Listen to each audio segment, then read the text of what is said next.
Halo pemirsa GPR TV dari Sabang sampai Merauke dari Miangas hingga Pulau Rote. Bertemu kembali dengan saya Anggria Ratri dalam program Kominfo Newsroom.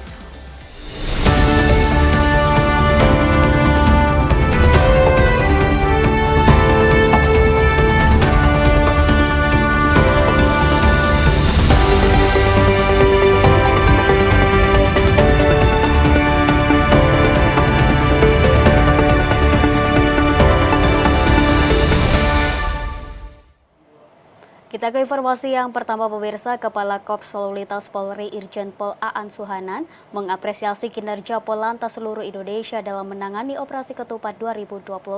Sepanjang mudik 2024, Polantas sudah bekerja keras memberikan pelayanan terbaik kepada masyarakat.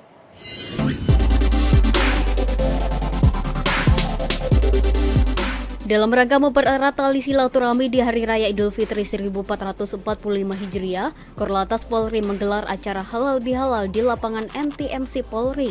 Dalam kesempatan tersebut, Kakor Lantas Polri Irjen Pol Aan Suhanan mengapresiasi kinerja Polantas seluruh Indonesia dalam menangani Operasi Ketupat 2024. Sebelumnya, Operasi Ketupat yang digelar pada 4 hingga 16 April 2024 dilakukan untuk menjaga kelancaran arus mudik dan balik pada masa mudik Hari Raya Idul Fitri 1445 Hijriah.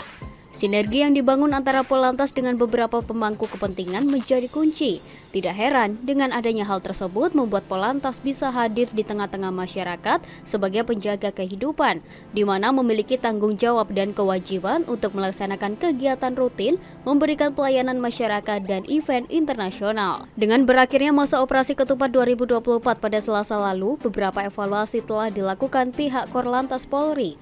Diharapkan hal tersebut bisa membuat kinerja Polantas lebih baik ke depannya saat menangani arus mudik dan balik lebaran.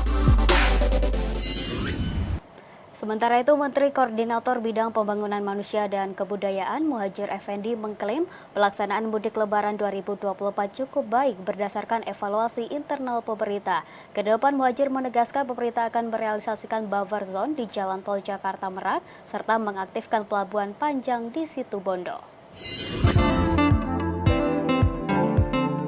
Dalam keterangannya kepada awak media usai menemui Wakil Presiden Ma'ruf Amin di Jakarta, Menteri Koordinator Bidang Pembangunan Manusia dan Kebudayaan Muhadjir Effendi menyampaikan bahwa penanganan mudik tahun ini dinilai lebih baik karena jumlah kecelakaan, korban meninggal dan korban cedera selama pelaksanaan mudik tahun ini menurun dibandingkan dengan tahun sebelumnya. Kendati demikian, Menko PMK tidak memungkiri terdapat sejumlah hal yang perlu diperbaiki di masa mendatang untuk meminimalisir dampak kecelakaan. Kedepan pemerintah akan menyediakan semacam penangkis, safety car, memperbanyak pemadam kebakaran, mobil derek di jalur-jalur mudik hingga realisasi buffer zone. Saya juga memohon dukungan beliau untuk segera merealisasi kilometer 97 untuk arah Jakarta Merak yang tahun depan kalau itu bisa sudah jadi, itu bisa dijadikan buffer zone untuk kendaraan-kendaraan yang akan berangkat menyeberang dari Pelabuhan Merak itu sebelum menuju ke pelabuhan sudah di screening di situ, mulai dicek tiketnya sudah punya atau belum, apakah juga harus berangkat hari itu atau kelewat atau sebelum waktunya berangkat. Kemudian juga akan di situ akan kita tetapkan bagi siapa saja yang harus berangkat duluan dan siapa yang belakangan. Buffer zone tersebut juga bisa menjadi fasilitas screening bagi penumpang kapal untuk menentukan waktu keberangkatan naik kapal sehingga calon penumpang berikut kendaraannya tidak menumpuk di Pelabuhan Merak. Itu mudah-mudahan kalau ini beliau nanti memberikan dukungan dan bisa direalisasi, insya Allah tahun depan sudah tidak ada lagi kendaraan yang ngantri sekitar 16 kilo di tol itu. Pelabuhan Bejangkar, daerahnya Pak Staf Khusus ini, yang nanti bisa digunakan untuk pelabuhan alternatif selain Ketapang, terutama untuk mereka yang nanti akan berlayar menuju ke NTB yaitu Lombok dan Sumbawa, itu tidak perlu lagi menyeberang ke Gilimanuk, nanti menyeberang lagi ke Lombok dan nyeberang lagi ke Sumbawa.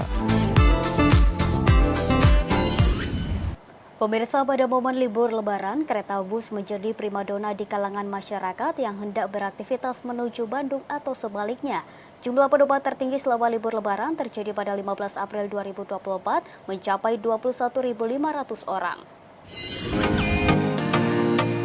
Idul Fitri 2024 menjadi tahun pertama bagi kereta cepat pertama di Asia Tenggara atau yang biasa disebut dengan kereta Wus. Kereta cepat Jakarta-Bandung (KCJB) tersebut melayani perjalanan mudik para penumpang yang hendak pulang ke Bandung atau sebaliknya. General Manager Corporate Secretary PT KCIC Eva Khairunisa menyebut ada puluhan ribu penumpang setiap harinya yang menggunakan kereta Wus pada libur Lebaran 2024. Jumlah penumpang kereta Wus tertinggi selama libur Lebaran terjadi pada 15 April 2024 yang mencapai 21.500 orang, dengan hampir 70% diantaranya merupakan penumpang asal Bandung yang hendak kembali ke Jakarta. Tingginya volume penumpang terjadi bertepatan dengan berakhirnya masa libur Idul Fitri yang ditetapkan oleh pemerintah.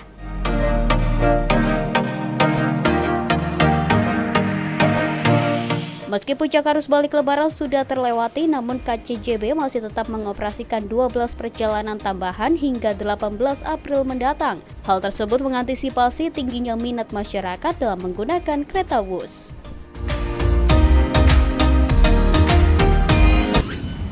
Kita beralih ke informasi lainnya, pemirsa. Badan Meteorologi, Klimatologi, dan Geofisika menerbitkan peringatan dini waspada cuaca ekstrim yang akan terjadi dalam sepekan ke depan.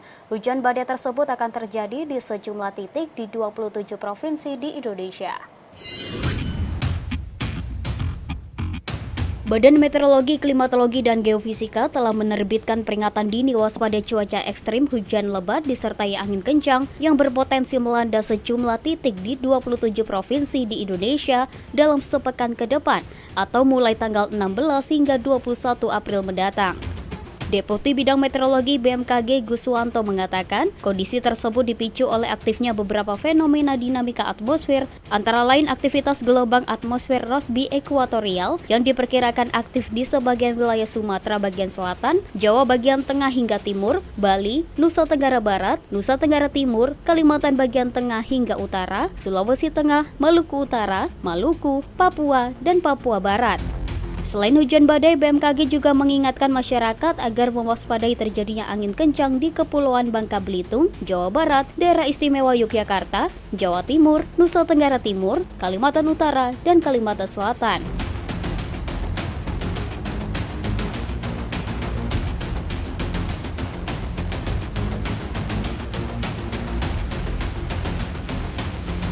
Pihak BMKG mengimbau khusus masyarakat yang bertempat tinggal di daerah bertopografi curam, bergunung, tebing, atau rawan longsor dan banjir agar tetap waspada terhadap dampak yang ditimbulkan akibat cuaca ekstrim, seperti banjir, banjir bandang, tanah longsor, jalan licin, pohon tumbang, dan berkurangnya jarak pandang. Pemirsa, kami akan segera kembali dengan informasi lainnya, tetaplah di Kominfo Newsroom.